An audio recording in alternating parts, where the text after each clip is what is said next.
This is my 98th video on my work with OO gauge. See part 1 of this series for my reasons for getting into OO gauge when I already had a lot invested in working in N gauge and didn't really have space available for a large, fully operational OO gauge layout. Also see my lengthy series on my N gauge railway modelling for smaller and more complex scenery and smaller scale trains running. This part covers more progress with the shelf layout, specifically creating the isolated end sections at the ends of the tracks which are required for operation of the electronic shuttle control units, and wiring those separated end sections and then testing actual operation of trains on the shelf layout with the automated shuttle controls. So, there will be running video once I cover the details of the installation. I did say at the end of my last video that I might take a break from track and wiring to build the super quick kit for the terminus station at the far end of my shelf layout, and of course that does need to be done, but when I thought a bit more about it, it seemed to make more sense to get the setup and wiring of the end sections done first, since that would necessarily involve considerable disruption of the stations. So, just to recap, here's the wiring diagram for the shuttle control units as provided by the seller. I bought 2 of these units on eBay, and I plan to install 1 for each power control zone on my shelf layout. For the shuttle control units to work, 1 rail of the track has to be electrically continuous from end to end, connected as connection A. The other rail must have electrically isolated sections at each end, separating that rail into 3 sections, B, C, and D, each separately connected to the shuttle control unit. The length of these isolated end sections relative to the station platforms is fairly critical, as the break in the rail will determine where the train stops. Basically, as soon as the loco goes over the break, it will stop. You have to consider the composition of the trains that you'll be running, and which end of the train you intend to have the loco. You want the trains to stop in the station with their coaches on the platforms at both ends, and without either the coaches or the loco striking the buffers at the end of the track. I also wanted to take into consideration operations without using the automatic shuttle controls, when I might want to draw a train into the station, then uncouple the initial loco at the front and bring up a second loco to couple at the other end of the train to take that train out of the station. So the first thing I needed to do was to plan out exactly where my breaks in the rails should be. I don't expect to run more than 2 coaches in trains under shuttle control, although I may run 3 coach trains under manual control. Here I'm trying a typical 2-coach shuttle train with a tank loco in the Hornby station. I intend to run my shuttle trains made up as for normal non-push-pull operations relative to the rails, that is to say with the train on the left-hand track when it's preceding loco first. So a shuttle train on the far track in this station will be as seen here with the loco at the right, whereas a shuttle train on either of the 2 nearer tracks will have its loco on the left in this station, as seen here. The breaks in the rails need to be positioned based on this. Where this train is positioned in this picture would seem to be an ideal place for it to stop when shuttling. With the stop here, it would even be possible to run a 3-coach shuttle train.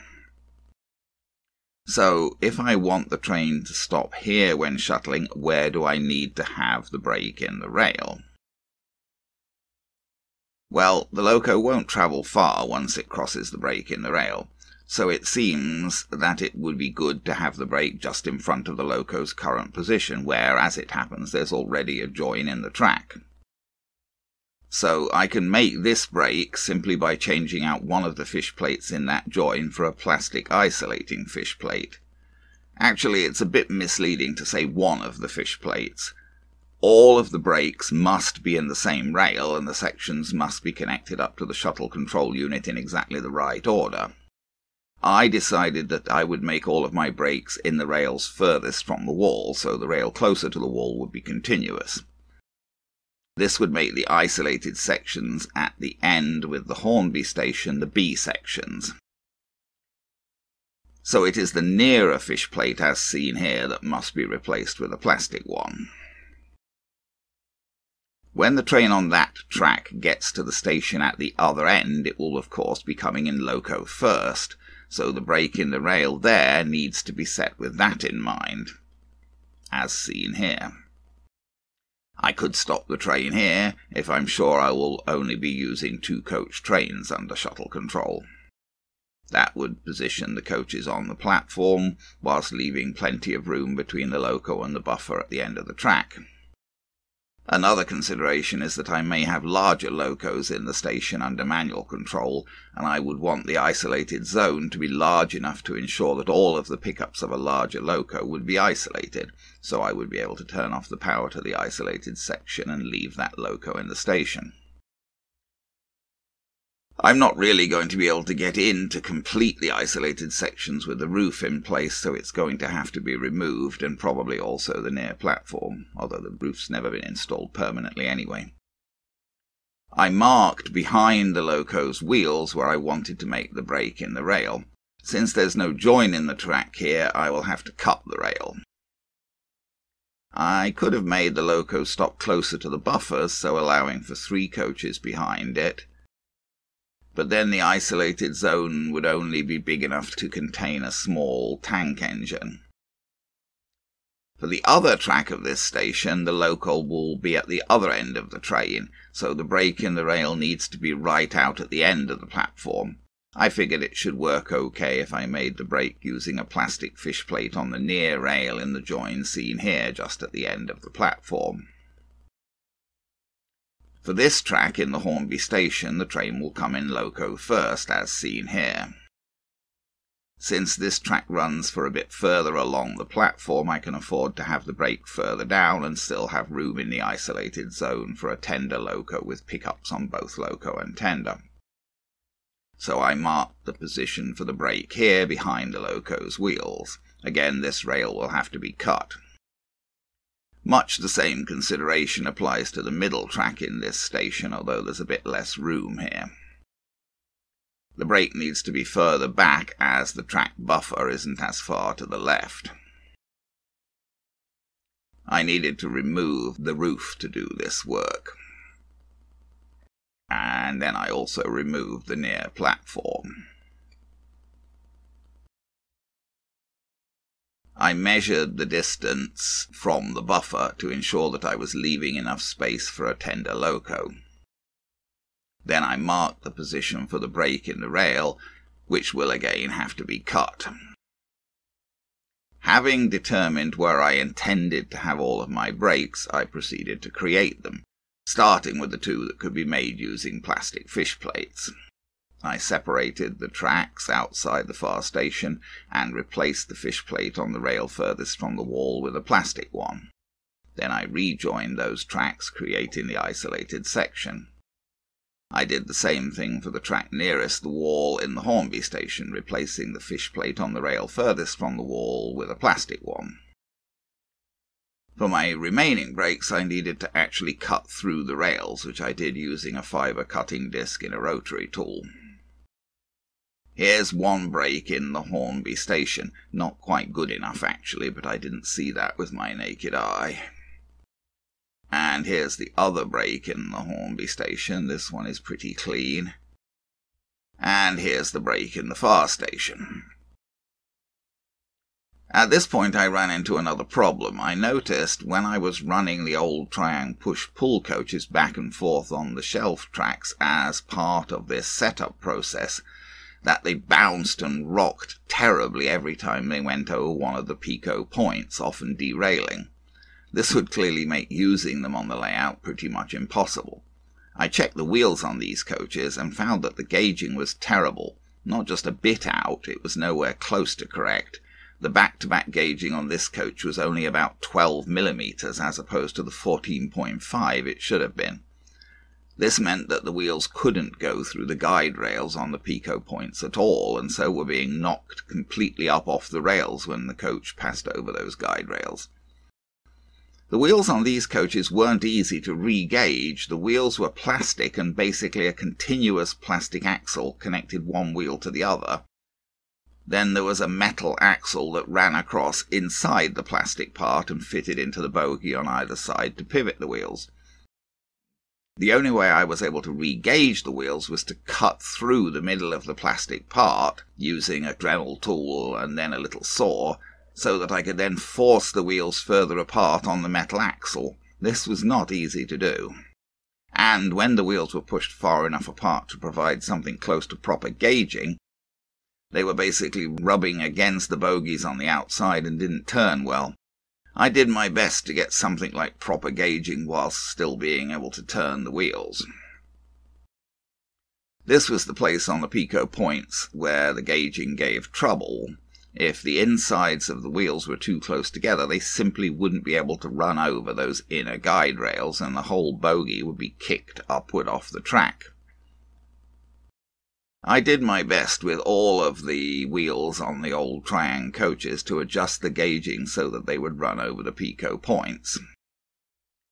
I did manage to get them so that they would run end to end okay, but the wheels didn't turn very freely, so they put considerable load on the loco, and though I could get the Triang coaches to go straight through the Pico points, I couldn't get them to actually get across a Pico point set to turn.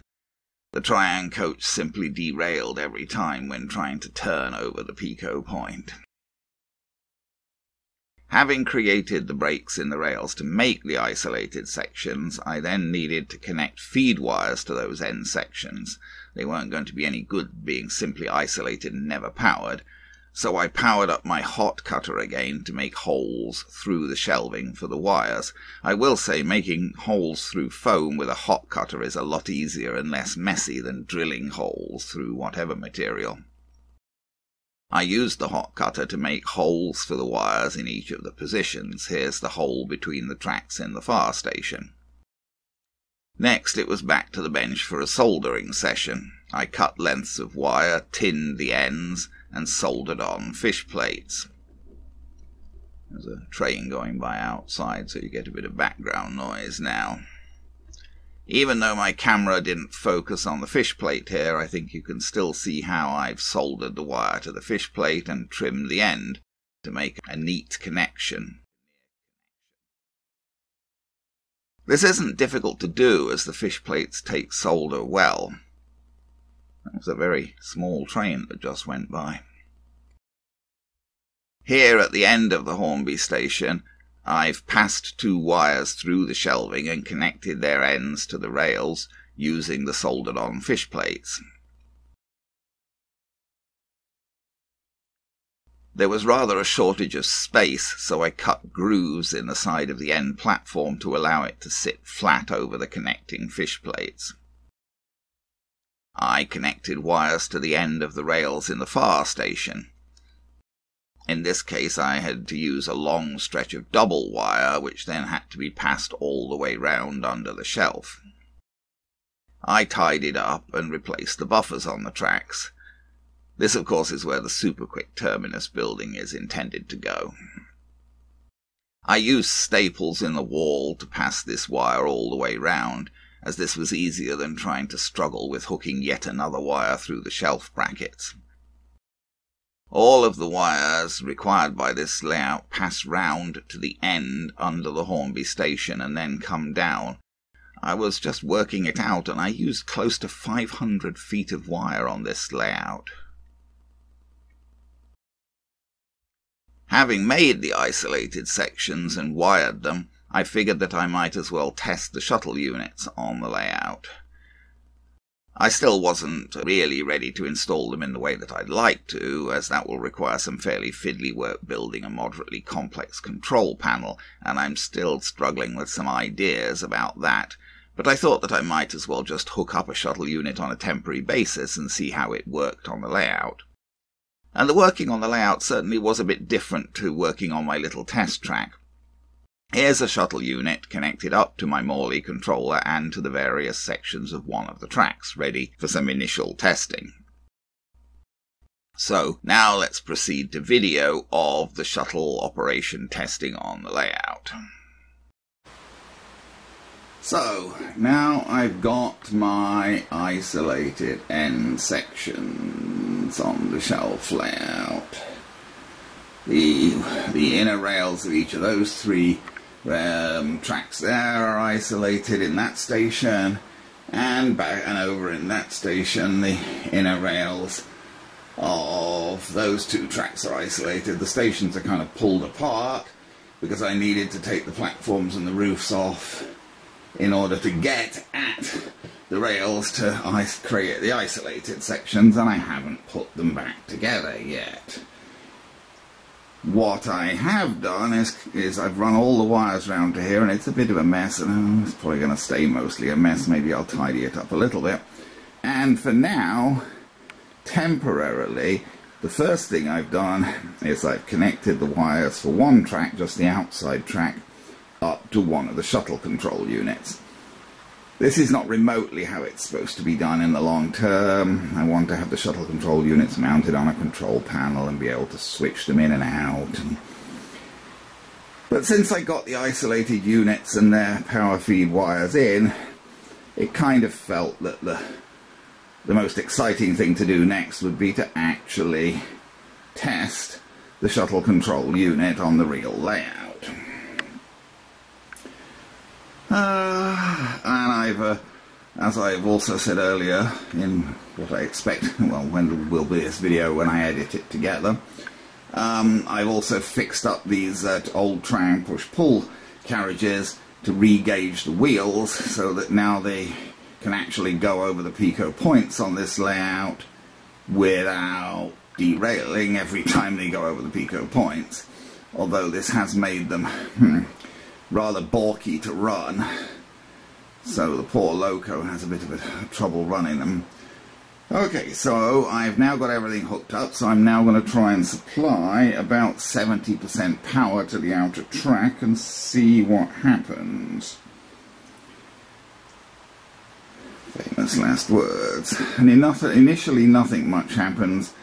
This is, I think, got to do with the timing of the shuttle. For some reason the shuttle seems to want to maybe start at the other end or whatever, I don't know. But I think it is working, although you wouldn't know it since you can't see anything happening. I had a lot of trouble tuning the timing on this layout. If you saw my earlier video where I was testing with just a little test track, with the timing set to the absolute minimum there, the thing still waited a long time. Here, on this actual layout, with the timing set to the minimum, the thing didn't wait at all. It turned around immediately, or even in some cases turned around, I think, at the minimum before it even got to the other end. So I had to set the timing up quite high. Maybe I've got it set too high now. Is it actually going? Yep, it's going to do something. There it goes. It's all just to do with the timing. As I say, it's fiddly to get the timing. A fairly small movement of the timing pot changes the timing quite a lot on this layout. It changes it, you know, from hardly waiting at all to waiting what seems like rather a long time. So this is going to wait, I'm afraid. It almost seems like as it warms up, the wait time gets less. It's a fiddly business adjusting the wait time. But I am not, once I turn the controller up, I'm putting 70% power through, basically because this engine has some trouble. And that's 70% on the Morley, which is much higher than 70% on the old Tech 2, because the Morley goes up higher. This poor engine has some trouble moving these coaches because their wheels just don't, they're old Triumph coaches and their wheels just don't turn very well. It is a terrible long wait. Oh, there it goes. And I think we'll find its weight actually. See, we're actually getting wheel slip on the loco, I think. The wheels are, because they're having so much trouble. But you notice, I don't know what, you probably wouldn't notice because you're not, why would you be thinking about that? But those Triang locos now, basically now that I've, the Triang coaches, now that I've re-gauged the wheels, they hardly, I don't know, as they rock at all as they go over the pico points, which is a big improvement because they just rocked like crazy and mostly fell right off the rails when they went across the pico points originally. So I've got the wait time a little too long here, I guess. Probably be better to have the wait time a little less, but it's hard to do because I turn it down just a hair on the pot, and then it hardly seems to wait at all. It's tricky getting the wait time tuned on this layout. It certainly behaves very differently to it did on the little test track. There we go, and you can see the wheel slip on that loco as it tries to pull those coaches away. And they're going to go, there's no points there, there's only one set of points on the outer track, and they just went over them there, and I couldn't even see them go over them. And there he is, stopped in the far station, although half the station's missing because I'd taken it apart to put the wires in. We'll just bring him back one more time and that'll do for this video, but I'm pretty impressed that essentially this is working as a proof of concept now. The shuttle is really and truly working on the actual layout. Now, so I'm just going to have to start getting into the whole complex business of wiring the control panel, which is going to be a whole, as I say, quite a bit of it. Every step of this thing's quite a complex process. Let's see, if it's not one problem, it's another. I had problems with the coaches, I had well, the wiring's been tough to do, and getting the points motorized and everything. There we go, but it's working. This is all totally automated. It'll just sit there doing that on its own without me doing anything. Except I'm going to do something now because I'm going to turn the power off. So there you go, I turned the power off now, so now it's not going to go anywhere because I turned the power off. But so there you go, the shuttle is now, one of the shuttles anyway. Eventually I plan to have shuttles on both rails, but I'm just testing one for now. So the shuttle is actually working on the actual shelf layout. Okay, just a little more testing with the shuttle control units. When I tested on the outside track, I connected a shuttle, that's the shuttle control unit, I connected up to the outside track, and that worked pretty well. But I thought I should test the other shuttle control unit and shuttling on the inside track, so now I've got that one connected up there in such an untidy way because this is only a temporary connection for testing purposes. Now, I had a number of problems with my initial testing with this. The first problem I had was caused by the fact that my brake in the track, where is it? Here. Yes, pointing if the camera's not pointing at my finger, is it? The brake I had in the track there was not in fact a brake. I'd cut through the track with my rotary tool, but somehow some filament of metal was still touching, and it was not a true brake, and that of course stopped the shuttle controller working, so I had to fix that up. Then I did get it working sort of, but I was initially using this little Bachmann Ginty engine that I had on the track, which I'd used for testing the track before without the shuttle unit, and it worked perfectly under the control of my Morley controller. And the reason I've got it back on my main Hornby layout is because I wanted to test it again. So I put it on my main Hornby layout. It works absolutely perfectly fine on my main Hornby layout, but it won't work on the shelf layout under the control of the shuttle unit. It worked on the shelf unit directly under the control of the Morley, but I would assume the reason is because it has a cordless motor. These shuttle units are some kind of feedback, and they don't work with cordless motors, basically. It wasn't that it didn't run at all, but it ran extremely erratically. It would go fast for a bit, then randomly slow down, and even stop halfway, and the whole behaviour was just completely erratic. And it would either hardly stop at all when it turned, or stop for a long while, and then, or go part way along and then just grind to a halt. It just wasn't working at all. And I'm pretty sure the reason was that it's got a cordless motor in it, and it's not that surprising. These shuttle units presumably use some kind of feedback, and it doesn't work with cordless motors. Okay, so let me try and turn things on. I don't have anything turned on, I'm afraid. I should have done that before I put the camera on. I'm sorry, I've kneeled right down here. So now we got power to the Morley controller. So now, if I apply power to the rails, something might happen. Well, the red light came on. It'll go in a minute, I think, is what it comes down to. It's waiting to go the other way. What I've got on here now is the little Pug engine and a couple of four-wheeled coaches. Oh, that was another complication, yes. I was using the other push-pull unit, and that worked. There we go. That worked in terms of going backwards and forwards on this track, this middle main track. But when I set the point there that we just went across there to turn, the push-pull unit wouldn't work. It just kept derailing. It basically couldn't go across the point. This is... Oops, he's going back again. That wasn't a very long wait. It's the weight. Trying to tune the weight is very erratic, I find. It's really not easy to tune the weight, to get it. You definitely have to have the weight pot turned up quite a lot more on here than on the